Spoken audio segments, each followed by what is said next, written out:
Gary Williams here. Some friends of mine are making a difference in the community, and one of the ways they're doing that is helping to sponsor this podcast. Petroselli Homes Realty Group is a boutique brokerage service located in downtown Niles. They offer a personal and intentional touch to the home buying and selling market. They take the time to learn each client's story, much like this podcast, because to them, the first step in linking buyers to the home of their dreams starts with understanding and a great deal of trust. John and Jennifer Petroselli have had the honor of helping countless buyers and sellers make effective real estate decisions to plant their roots, raise their families, expand their wealth, or simply relax and retire. So if what I've described is what you might be looking for in a realtor, I suggest getting in touch with Petroselli Homes on Niles Boulevard in downtown Niles. Now, coming to you straight from Fremont, California, this is the Fremont Podcast, dedicated to telling the stories of the past and present of the people and places of the city of Fremont, one conversation at a time. Now, here's your host, Ricky B. Hello, Fremont. You are listening to episode number 24 of the Fremont Podcast. The conversation that I am going to be sharing with you today is one that I'm really excited for.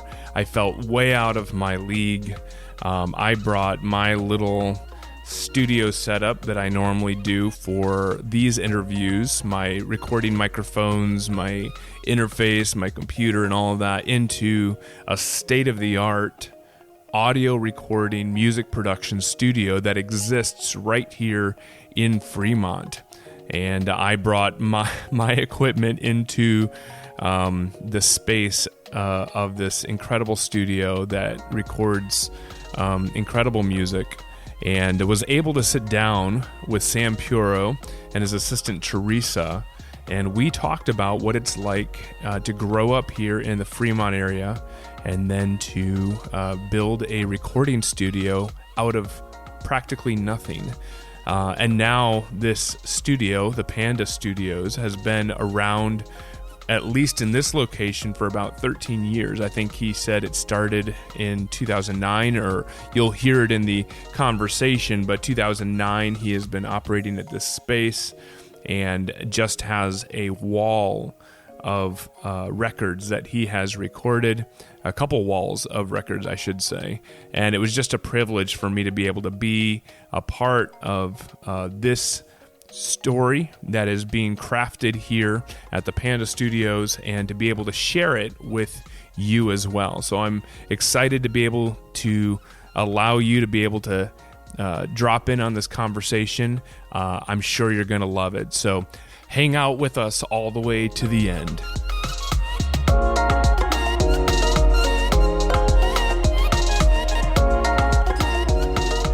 This is cool. Well, I actually feel like I'm with the big dogs today because wow. I have I worked in a reel-to-reel analog studio when I was like 14, 15 years old. Oh, wow, where? It was in South Carolina. Okay. It's kind of where I spent most of my life growing up. But we had the 8-track reel-to-reels, and that's where I learned. That's where I started dabbling in audio recording. We do the actual splice and the tape cut, or the cut and tape splices and everything. Did you do the 45-degree angle? Yeah, 45. Yep. We had the thing you put it in and then had the 45. Exactly. Yeah.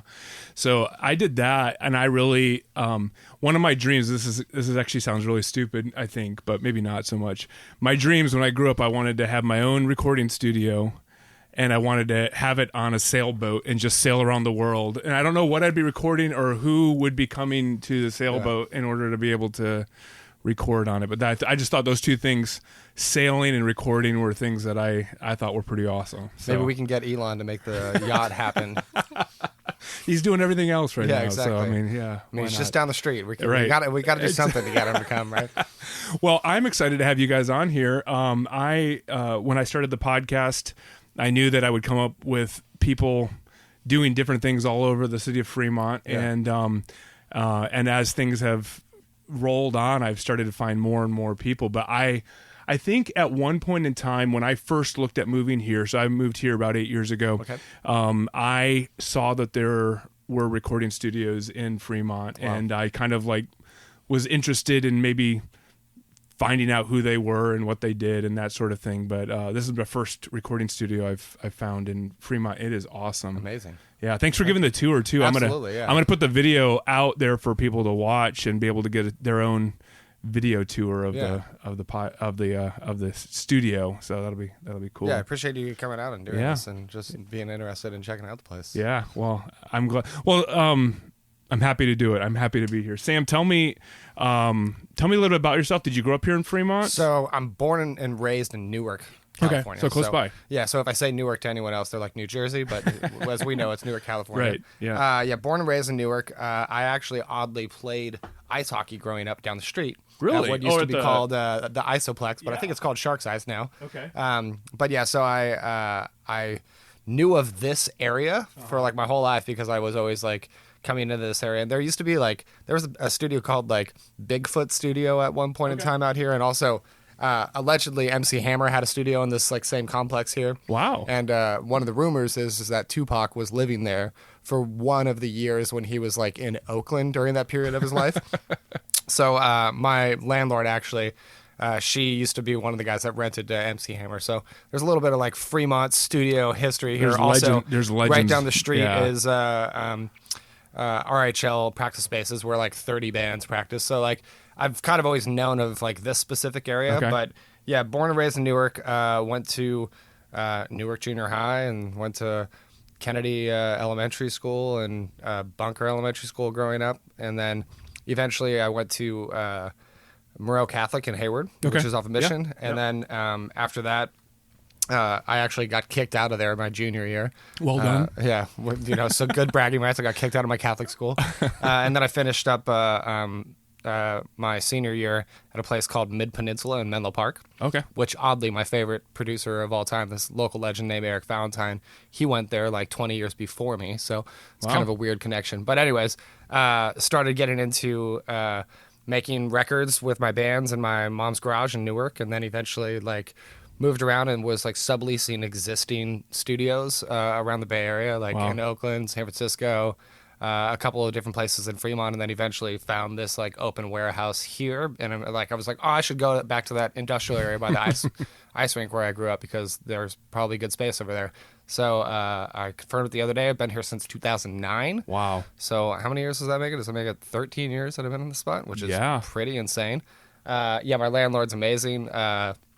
Like I just extended my lease on the place, so I'm here and like walked into this and it was a completely open warehouse that had nothing built, and we absolutely assembled everything. You did everything, all the walls, installed the air conditioning, everything, absolutely everything. So like this is the Panda Studios and has been for the last 13 years. That is awesome. Which is odd because it's its sixth location, but the longest running location. Wow.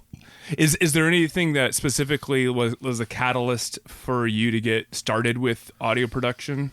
Yeah, I mean, I was terrible in school. My sister was the like salutatorian at my high school and went and graduated with honors and went to UCLA. And I was the loser who was getting kicked out of my high school because I had terrible grades, and I was in a college prep Catholic school, and they were just like, "What are you doing here?" So yeah, I mean, I always gravitated towards music. Music was always like my like emotional like resonance, like I just felt normal when I would listen to music, and I eventually got into like Limp Bizkit and Blink-182 and learning how to play guitar when I was like in 7th grade. And from there just like started jamming with some friends. Eventually like we decided that we wanted to make an album, so I recorded in Oakland with a dude named Zach Oren. Shout out to Zach. He's a very phenomenal engineer who just did a Machine Head album in Oakland. But yeah, basically like did a record with him and really enjoyed the process, and was like, I was always also interested in film. I'm a big film fan. So I was thinking about maybe going to school for film, but the Loyola Marymount College in LA that I had looked at, my grades were terrible. I was never going to be able to get into that college, so I had to figure something out. Wow. So, and my parents were like, your sister's going to college, you have to go to college.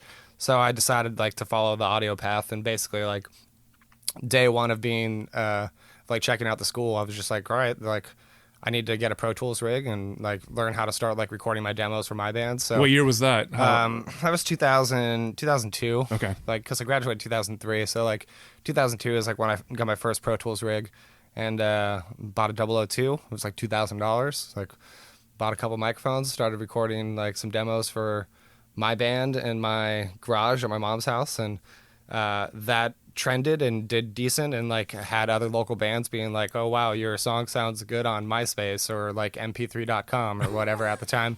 So then they would hit me up, and that led to me like working with a band called Heavy Heavy Lolo. And so I did an EP with them in my garage, and that EP got them signed to a record label, and which was like a subsidiary of Warner. And like wow. Then they were touring the U.S. and then all of a sudden touring the world. And I had people from different states hitting me up wanting to come make records with me. Wow. So like I didn't like, oddly like didn't really like choose my path. I really just like fell into it, and it kind of chose me. That's cool. And was there ever a moment that in that whole thing where you just kind of realized this is what you were going to do? Like, I mean, you kind of wanted to do it. It was something you dabbled in, but then you're just like, no, this is what I'm supposed to do. Yeah. Well, once it's really like the only job I've ever had. I mean, I like worked at Great America at one point in time, like doing some retail stuff there.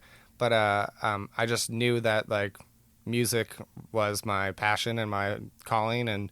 And like once, that Heavy record got picked up, like, and I had a physical CD that was actually like I could buy in Best Buy that I had produced. I was just like, okay, like I'm doing this. That's you know what I mean? awesome. Like I don't need to like go get a job at a studio and like become established. Like I am established. Yeah. Like I can just like do this now. So it just happened. You know what I mean? That's like awesome. I never really thought about it. It just became the thing that I did.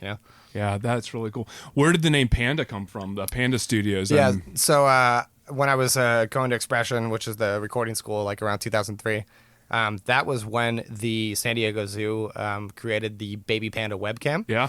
And so that also created the very infamous, at one point in time, the most played video on YouTube, which was the Panda Sneeze. Yeah. So I remember that. Yeah, exactly. So I was like, I would always pull up the Panda webcam, and I would just like be watching. People in my class would be like, "What are you watching?" I'm like, "Dude, it's this baby panda that got born. It's tight. Like, it's just sleeping right now. Like, check it out." So like, it kind of became this like butt end of jokes. Like they would just call me Panda and just kind of make fun of me for like being into this Panda webcam.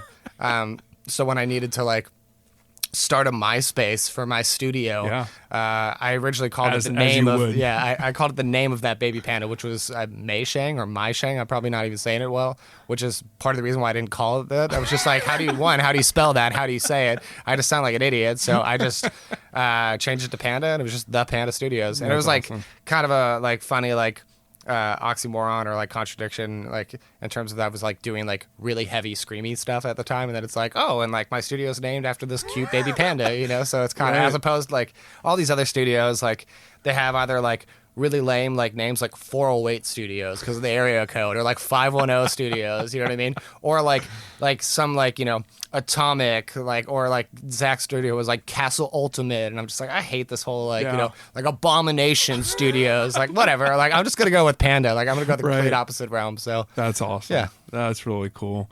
Well, have you recorded anybody? Has there been an artist that you thought would just be really amazing to work with? That you recorded that, like, I don't know. I don't even know how the industry works. I mean, do you hunt them down, or they find you, or how does that work? I mean, I mean, I would love it if I could just hunt down people and get them to work with me. Right. But it's always been an organic thing. Okay. Which is like, I guess like that's kind of like my benefit, and or like maybe my kryptonite is like, I just really care about the quality of the content, and I have the maybe delusional belief that like the quality of the content will actually connect with people, and people will be like, this content is like emotionally fulfilling and or like auditorily fulfilling, and like who did this record? And that's how I found all of my idols, was like, wow, this record is like phenomenal. Like turn over the back of the CD. Who is this? Like this guy is the one who mixed it. This one is the producer. What is a producer? What is a mixer? Like just those were the opening of the doors that led me into educating myself about about all the players in the game, and like how the industry worked, or really just like what the roles were and what the talents were of the people involved. And like then, you really start like putting together. It's like, oh, that's funny. Like his name is on this record, and this record that I love. It seems that like what I actually really like about all of these bands is this producer or this mix engineer. And so I've like really tried to do that. Like I'd like to like ideally like people find me and like find my work because like of the same way. They listen to things and go, wow, like I'm really intrigued by this. Like, what is this magic I'm hearing? And then they learn about me and my process, That's know? Awesome. Well, I think for somebody who got kicked out of school or failed out of school or whatever happened, I think you've definitely proven your research and proven your ability to know what you're doing, man. This is awesome. I mean, not only I know a lot of people that have graduated from high school and college and gotten master's degrees that are don't know nowhere how to close. apply it. Yeah, exactly. They have no idea how to work with people or how to even start doing what you're doing. Yeah, well, I appreciate it. Yeah, it's like that's kind of the weird thing is like I guess I just never really like nothing ever really interested me. I wasn't interested in math. I wasn't interested in chemistry. Like I liked history. I liked some like basic stuff like that. But like really like what I like to do was like open Guitar World magazine and like read about guitar players and like read about their guitar amps and like I'm just a gear dude and I'm just like an audio guy. So like I just like. Yeah, sure. It's nice to be the guy that not only failed school, but was kicked out and failed school. You know what I mean? Like so, and then somehow be able to like do my own thing and have it actually work for me. Like that's cool. So I guess I kind of told them so, right? Have you ever sent over any of your albums over to Moreau Catholic? Whoever, like, I should. Out. I don't know if any of those people still work there, but yeah. So, tag them in your. Hey. So who do I have with me? I have Sam's the owner, founder, Chief Panda. Yep. Who do we have here also joining us? So in the studio? I'll introduce her, but this is Theresa. Hi, Theresa. And so Theresa hit me up through I think Instagram. Is that right? And basically she asked if she could come and intern for me, and so I got involved with asking who Theresa is, and that's making awesome. It happen. Go ahead, Theresa. Theresa, who are you? Welcome. Or I guess I'm the one who's the guest here, but it's good to have you on the podcast. Thank you. Yeah, thanks for having me. Yeah. So tell me a little bit about yourself. Actually, we were just talking about where you moved from before we started recording, but tell me a little bit about yourself and what got you started in the whole audio production world. So I guess for a long time I thought I was going to go to school for science. Did you get kicked out too? I did not. Okay. I am a teacher's kid. I had perfect grades in school. So I knew I had to go to school for something. For a long time, I thought it was going to be science. And then one day, I wound up helping with, my school's musical and setting up for that. And I was like, oh, this is, kind of fun. Maybe I want to do this instead. And so I had to tell my mom that I wanted to go to school for music instead of science. And how'd she respond to that? She wasn't thrilled because she kind of did the same thing, and she's a teacher now. So she was not very thrilled about that, but, she made it work. She's still proud of me. So I wound up going to school for my technical degree is music production and recording technology. Okay, where was that? Shenandoah University in Winchester. Yep. So upon graduation, I was required to complete a 150-hour internship, and they told me, find somewhere where you want to So go this and is stay. that 150-hour internship? We're long past that. We're long beyond that. That's great. Yeah, so I found Sam because, as he mentioned earlier about looking at his favorite records and, you were doing the same thing. You were looking at records and saying, oh, who's this? Who's making all the magic happen over here? Yeah, exactly. So that's how I found Sam, and I reached out, and I wound up moving my life across the country. Wow, that's really cool. And so we're sitting in a pretty, I would have to say, the coolest studio space that I've seen. I think this is really awesome. Thank you. So what do you think about this? Is this what you were hoping to get into? Is it everything that you had imagined doing when you told your mom that you're not going to do what she wanted you to do? In many ways, it is everything that I could ever want. It's not everything that I ever expected. I think it's definitely better. Yeah. Oh, wow. I feel like as an intern, you're always, you prepare for know everybody's coffee order, prepare to clean toilets and not do anything That's for what like a interns year or do. two. Yeah, and Oddly. so coming here was very, very different. Sam had me very much involved from the get-go, and I've learned so much more like out of school already than That's I great. ever thought I would in an internship where I wasn't sure what to expect. So That's great. Well, I want to ask Sam in just a minute about Fremont, just because, well, he spent most of his, I guess, growing up in Newark, which is right across the highway. But I'm curious from you, because you grew up in Virginia, and I've spent a decent amount of time in Virginia. I have friends, actually, that are from the town that you moved from, which is cool. But what do you think about Fremont, and what do you think about California? Like, what are some of the impressions that you have of Fremont, having moved here from the East Coast and the hills of Virginia? I love it out here. I wouldn't say I hate my hometown. Sure, I just got very, very bored lot of of my history. hometown. Yeah. I think people out here are a lot less friendly than East Coast people, but Okay. in a weird way. People are more open, but they are not nearly as friendly or polite as people from like the Southeast Coast. Yeah. Other than that, I think it's a beautiful area. Yeah. I love that there is so much to do here. Like, I can never sit in the house and be bored. There is always something for me to do and somewhere to explore. That's awesome. Very Yeah. cool. Is there anything in Fremont specifically that you like to do, or a place that you like to go in Fremont, or do you find yourself wandering around the bay? So I actually live in Oakland now. Okay. When I was down in San Jose, I first moved to San Jose.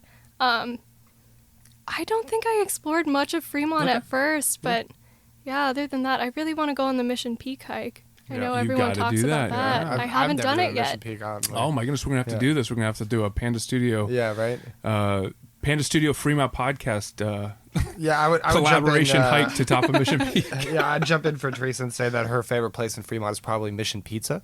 Yes. They have great pizza. Yeah. Shout out to Mission Pizza, Yeah. one of the best places. Oh, my goodness. Phenomenal owners, Yeah. phenomenal people. Or MJ Sushi. There you go. That was MJ's the a very first good place one. I yeah. tried sushi. Yeah. Oh, There you go.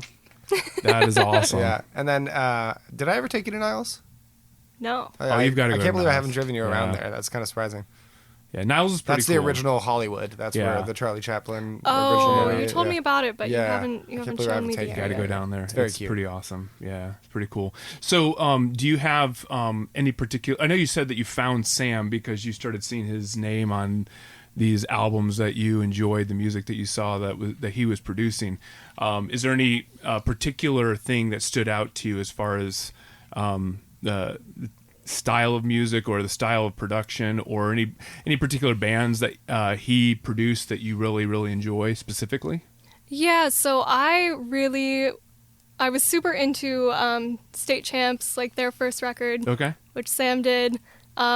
Neck Deep, which you did a couple songs with them, and The Story So Far were the big ones that I was really into, as well as, I guess, Basement and The Dangerous Summer. And I think I just loved that music because it was everything that, like, I was taught not to do in a lot of ways. That's funny. That's funny. Yeah, it was just, I don't know, they don't teach you Yeah. this style at recording school. So what is this style? Like what? Like I'm not asking for your secrets, I'd but what be is curious this style? how should we describe it? You know? Yeah. How would you describe the style? Just like, I don't know, like you're so fast paced, and I feel like, at least with the genre, anyways, like I am a classically trained vocalist. Okay. Like, you know, I am as well too. I took opera and Broadway lessons and stuff. People say your voice is really resonant, and I was like, well, I was on the stage for a lot of my years growing up. That's funny. And I took classical voice lessons. I sang arias and stuff like that. So yeah. So you get it. You understand. I get it. Yeah. Totally different. Full 180 from, you know, recording a nice heavy rock guitar and like reamping. Like I was so used to doing like jazz band recordings and live sound and like classical violin recordings. And this is just everything that I was not taught at school. Wow. Yeah. That is cool. That's really cool. So has there been a project specifically that you've been able to work on that you're just really thrilled that you had the opportunity to work on that project while you've been here?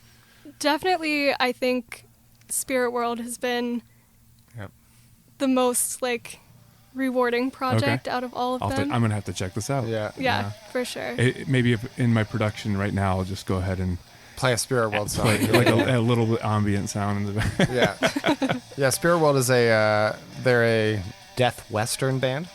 So they're Did you say death western? Western, yes. So it's a unique play on the metal genre. Okay. But they're from Las Vegas, so they are cowboy themed.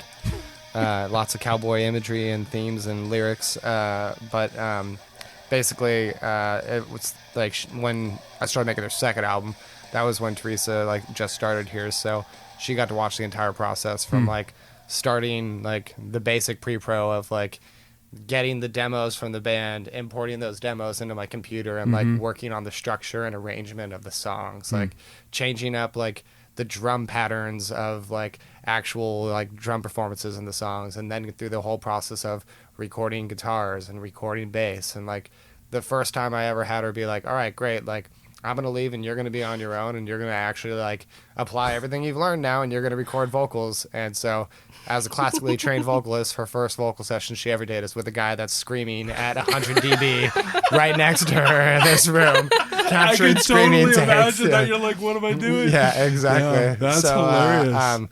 Quite the quite the black and white scenario there of differences. What did you feel about that moment? How was that moment when he walked away and left you in the control room? It was very scary at first. It was funny, like the first take that their vocalist did, I flinched. But yeah, it was very much like, oh, I do know what I'm doing, like realizing that I am capable of this. I just have to be patient and not rush things and just do things properly and I'll be fine. That's awesome. That's really cool. What's funny too is like Theresa's kind of like an anomaly in terms of like I've had many like fortunately I've had a lot of like cool assistants and a lot of like other engineers, like passionate people come through here and like learn and like apply what they learn and like go and move to LA and work in LA or like start their own studios and do some stuff. So like I've been associated like with a lot of up and coming like cool dudes, you know what I mean? And like Theresa's obviously the first girl that I've ever worked with for one, but honestly like the first person that I've ever like been like, all right, cool, here's how this works. Do you have any questions? And she'd be like, no. And it's like, okay, well, I've never have anyone say like no. So either like you're completely lying or like you like, so you're then brilliant. I would be like, all right, fine. Well, then show me what I just told you. And she would actually be able to like show me articulately what was going on. So like most of these people that like I've worked with, they'll be like, yeah, I got it, but they don't, you know what I mean? Like they don't got it. And like they'll break something or something will happen and they'll learn through failure. You know what I mean? So like Theresa was the first one that would like actually maybe be like, Jesus Christ, like she actually like can comprehend this and actually has like the basic like aptitude necessary to like be like my assistant. And like that like she was probably one of the first people that I've ever like within her first few days here being like, all right, now you're going to sit in the chair and now you're going to learn how to like edit and I'm going to show you the key commands of doing these things. Whereas like I would never like in the past, like I've had other assistants who have like worked with me for years who have never gotten the opportunity to sit in the chair and do that because like they're too slow. I have no patience to actually like watch them fail. Yeah. But like immediately it was like, actually like she's got this and I actually trust her. And like, it's been like awesome to implement her skills into the set and be like, great, like I can actually like rely on her as like a teammate as opposed to like, let me delegate these like less than tasks to you. It's like, no, I'm going to delegate like tasks that you actually can do totally fine. Like you're a classically trained vocalist. You're going to know how to record the screamer and have him scream on time and have him like scream with like you don't even deal with screaming vocalists. So like make sure that you can understand his lyrics when he screams. You know what I mean? Like basic things like that, like that are like skills that like not like that even I would overlook at this point because I'm so into it. You know what I mean? So like it's really cool to like have a talented, high aptitude person actually come in and be able to use my space and like make art as opposed to like try to like record data and be like an assistant engineer. You know what I mean? Like she's beyond that aspect of it. Have you even scrubbed toilets since you've been here? I mean, it sounds to me like day one, if you're doing that, it's like, okay, you passed. You're out of the toilet business. Yeah. No. I think day one we just I had her prep a bunch of cable snakes. So like, because I was like, all right, I'm gonna rewire all this gear. So like I'm gonna like you already knew some basic cable stuff. So it was just like, cool, we're gonna prep snakes and like solder a bunch of shit. So really like the first month she was here, it was just like rewiring this entire studio, which was also a really cool like down to the basic signal flow of like how the fucking gear works in this room and how to access the stuff and like how to actually like patch things in and out of Pro Tools, because then like once the gear is already made, then we're just trying to be like, yo, like does it actually work? Now learn how to plug it in and out and stuff like that. That's awesome. Speaking of, here's our good friend Jacob. Hey Jacob, what's up? Jacob is a technician and homie who comes by often and hangs out. That's awesome. And Jacob just walked in, and our friendly studio dog just went over. What's his name? Bowie. Bowie. After the great Iman Bowie. Okay. That would be David Bowie's wife. That's my joke that no one gets. Yeah. You know what I mean? But well, this is really, really cool. So, I think, I was going to say something that you were just referring to how well she picked up on everything. Yeah. And I know this is kind of, a little bit different, but I think it's a lot of the same. I find it fascinating that some of the most creative, genius artists that have really have done some great, you might not even say it's great work. I'm just going to say a lot of people think their work is great. And that is, like Katy Perry or Lady Gaga, different ones who are classically trained. Yeah. Like you listen to Lady Gaga's albums with was it Bennett? Tony Bennett. Yeah. Tony Bennett, and you listen to some of the other stuff that she's done, and even Katy Perry growing up singing more classically trained stuff. And I'm sure there's plenty other ones. Yeah, gospel. I'm sure there's plenty other ones out there. Yeah. How I just think that some of the stuff that they do, I may or may not like it, but some of the stuff they do is just kind of like really genius. They kind of know what they're doing. They're able to grasp a lot of different things in a very broad scope of music and musical interests. Yeah, like a good example is probably Lizzo. It's like, who's this like fat rapper chick? It's like actually she's like this Juilliard school like flautist who like is phenomenal. Exactly. Yeah. So I just think that there's something about that. I don't know. It's kind of wandered around in my brain every once in a while when I see some of these people, and all of a sudden you like hear their background and you actually hear them do what they were trained to do. Yeah. And you're like, oh my goodness, they've really got something there. Oddly, they do a weird punk rock version of it in a weird pointed area. That's awesome. Well, this is really, really cool. Well, I told you, I said I was going to ask you anything in Fremont specifically that you enjoy. I enjoy the bragging rights of saying I'm next to Tesla, which is really cool. Good, really close to Tesla. Yeah, I mean, like I grew up knowing it as the NUMMI plant, which was the where they were building Saturns and Pontiacs and stuff like that. Right. So like I remember like when the whole recession happened in 2008, like right before I moved into here, and they were gonna close the whole thing down. They couldn't find anyone to do it. And I remember Tesla was actually going to move into Detroit. And it was a whole like, Detroit Rock City is going to be a thing again with cars. And then at the last minute, Elon Musk was like, no, actually, we found this really good deal on this place in Fremont, California. It was like, what? No way. That company's going to come build it. Crazy. Yeah. So like, I mean, like there, I could talk like, specific places in Fremont that I love. But like what I think is so cool about Fremont is like, it's really like almost at this point it's kind of the heart of the Silicon Valley. Like, it is, like some of the most cool shit that's happening here. Like we got Tesla, we got Neuralink, we got Lucid Motors. You know what I mean? There's also like I just found out the other day that there's this company that Amazon owns that's like it's like a people mover car. Okay. It's like it looks like this weird box like taxi. What was it called, like Boxy or something like that? It's like some weird like name, but yeah, and like also like I guess. NDA status, but like we had like Amazon come here and like do a session the other day, which was like wow, it's like tight, you know what I mean? Like it's like really cool to like have like I'm like a big fan of like entrepreneur, like people that want to actually like think big and like try to like make a massive impact on the world. You know what I mean? And like as delusional as that sounds, like I think a lot of that comes from like being close to like Apple and Steve Jobs and Elon Musk and like the whole like Silicon Valley mindset of just like innovating and creating awesome stuff. Like we don't need to go anywhere else. Like we could do it right here. I don't need to go to LA. Like they don't need to go to Detroit. Like we can do all that shit right here. You know? Exactly. Yeah. This actually doesn't have anything to do with studio recording or anything like that, but along the lines of like the things that you have access to here in Fremont. Yeah. I worked at REI right here for like 4.5 years. So I was there for a decent amount of time over here in this area, quite a bit. And there was this one day that I was in there. It was pretty low key. There was nobody. It was very, very, very few people in the store. And these ladies came in. They were dressed up, heels, all the stuff, not your REI, REI shoppers. And they came in and they came to the counter to me and they were like, what would a soccer mom have? Wow. And I was like, I don't know. Like, what are you looking for? Like, I said, well, we're not really a team sports store. We just do like outdoor adventure stuff. But they're like, well, what do you have that a soccer mom would have? And I'm like, I don't know, duffel bag, blanket. We went around and gathered a bunch of stuff, maybe like $500 worth of stuff. And they like threw it up on the counter. They're like, we'll take this. And I was like, okay.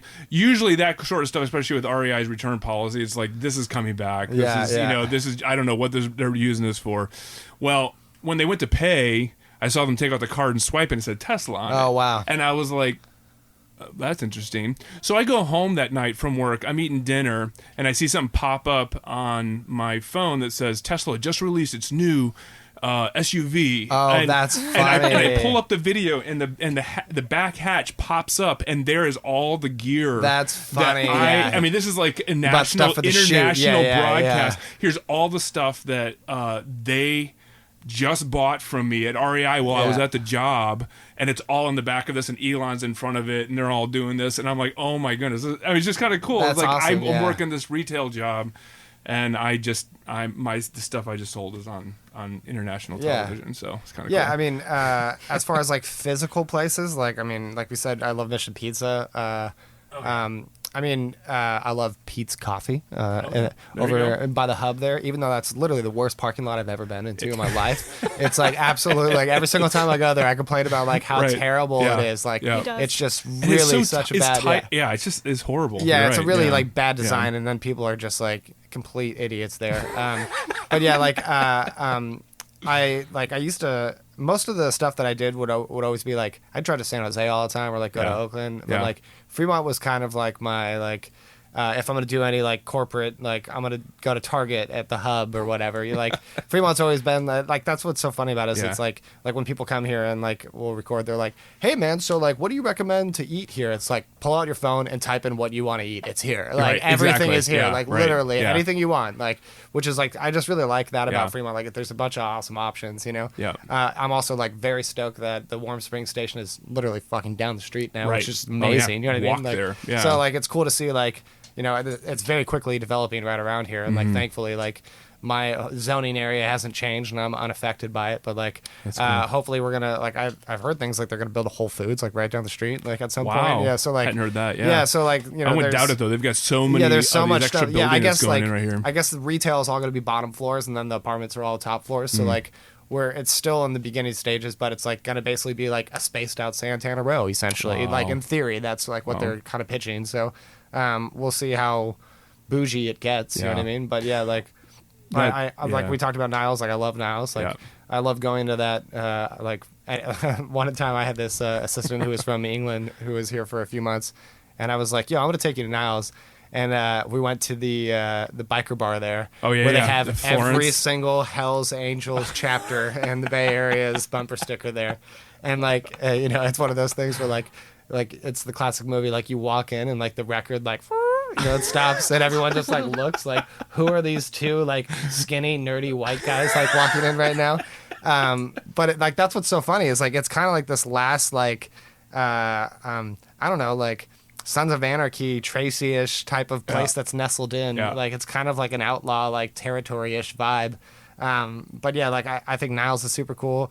I'm really like the soccer fields like that I grew up playing at. Like that's beautiful. Awesome. Like the whole library, like Fremont Library is gorgeous. It's amazing. Yeah. Like really I remember having to do like a bunch of book reports there before like AOL. You know what I mean? Like I remember like I rented Nirvana's Nevermind. I'm totally on board with you because you pull out MySpace MP3 whatever, and then like in the AOL it's like So I I literally rented Nirvana's Nevermind from the Fremont Books or Library at one point in time. Wow. So That's cool. Fremont was always like Newark was just where we lived. Fremont Right. was like where we Yeah. would go to do things, you know. Well, I think Fremont is they should be honored to have you here, man. Because Yeah, I think hell yeah. I think you're doing some awesome stuff. I Yeah, think this is really thanks. cool. I'm totally gonna go check out your records and Yeah, hell yeah. see what you're doing. If there's something, if you look it down the road at what you're doing now, like you have dreams and aspirations of what you hope to do in the future. What's the big dream that you want to? I mean, like the ideal thing is like I want to win a Grammy in my life. You know what I mean? Like I want to. Like the dream is to be able to be like, thank you everyone with my Grammy in my hand. You know what I mean? Like first of all, I want to thank my wife. You know, like that's the dream. You know what I mean? Like, That's awesome. And like at the end of the day, like.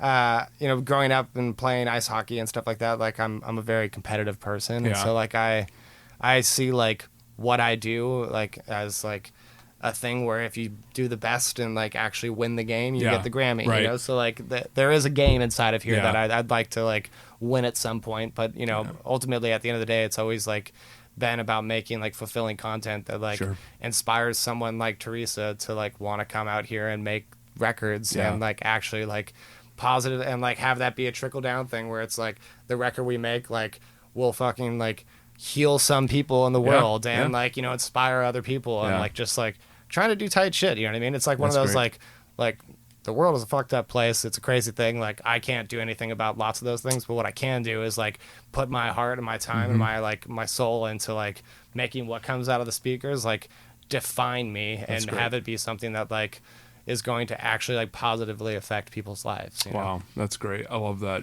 That's really great. Theresa, do you have any dreams? Are you going to be here the rest of your life, or do you have any dreams that you want to go and do something else, or what are your dreams? I think my end goal is to be successful enough to pay my rent and take care of my parents while also doing what I love. That's awesome. I would love to tour at one point and hopefully travel the world. We'll see how far I get. That's awesome. That's great. So if anyone needs a live sound touring engineer, Theresa wants that gig. You know? There you are. There yeah, you like go. I've like that's the other kind of funny thing is like there's like an old saying like, you know, we don't trust anyone who's never been in the van. So it's like, you know, and until you've actually like toured and like actually like done the thing and slummed it up, like you don't really fully understand what we do and like why we do it because like once you tour in the van, like there's no money, it sucks. Like the whole thing is like completely unideal, and for some reason you fall in love with it. You know? It's and like so like that's the real test. You know what I mean? For people is like. Because once they get in the van, these people will check out. You know what I mean? Like half these people do their first tour and be like, "This isn't for me. I'm leaving the van." I'm you know, done. like there's a timeline. You know, like and so I'm thankful I got to tour like for many years, and like eventually was just like I like being home making records and like hanging out with my girlfriend who's now my wife. You know what I mean? Like I don't want to like go do this thing on the road. Like I actually find much more like benefit in that. So the funny thing is like. She still hasn't been in the van, but she gets it way more than people who have been in the van. You know what I mean? Like, which is like the odd like anomaly. So, well, I love too, and you know, I think this is really.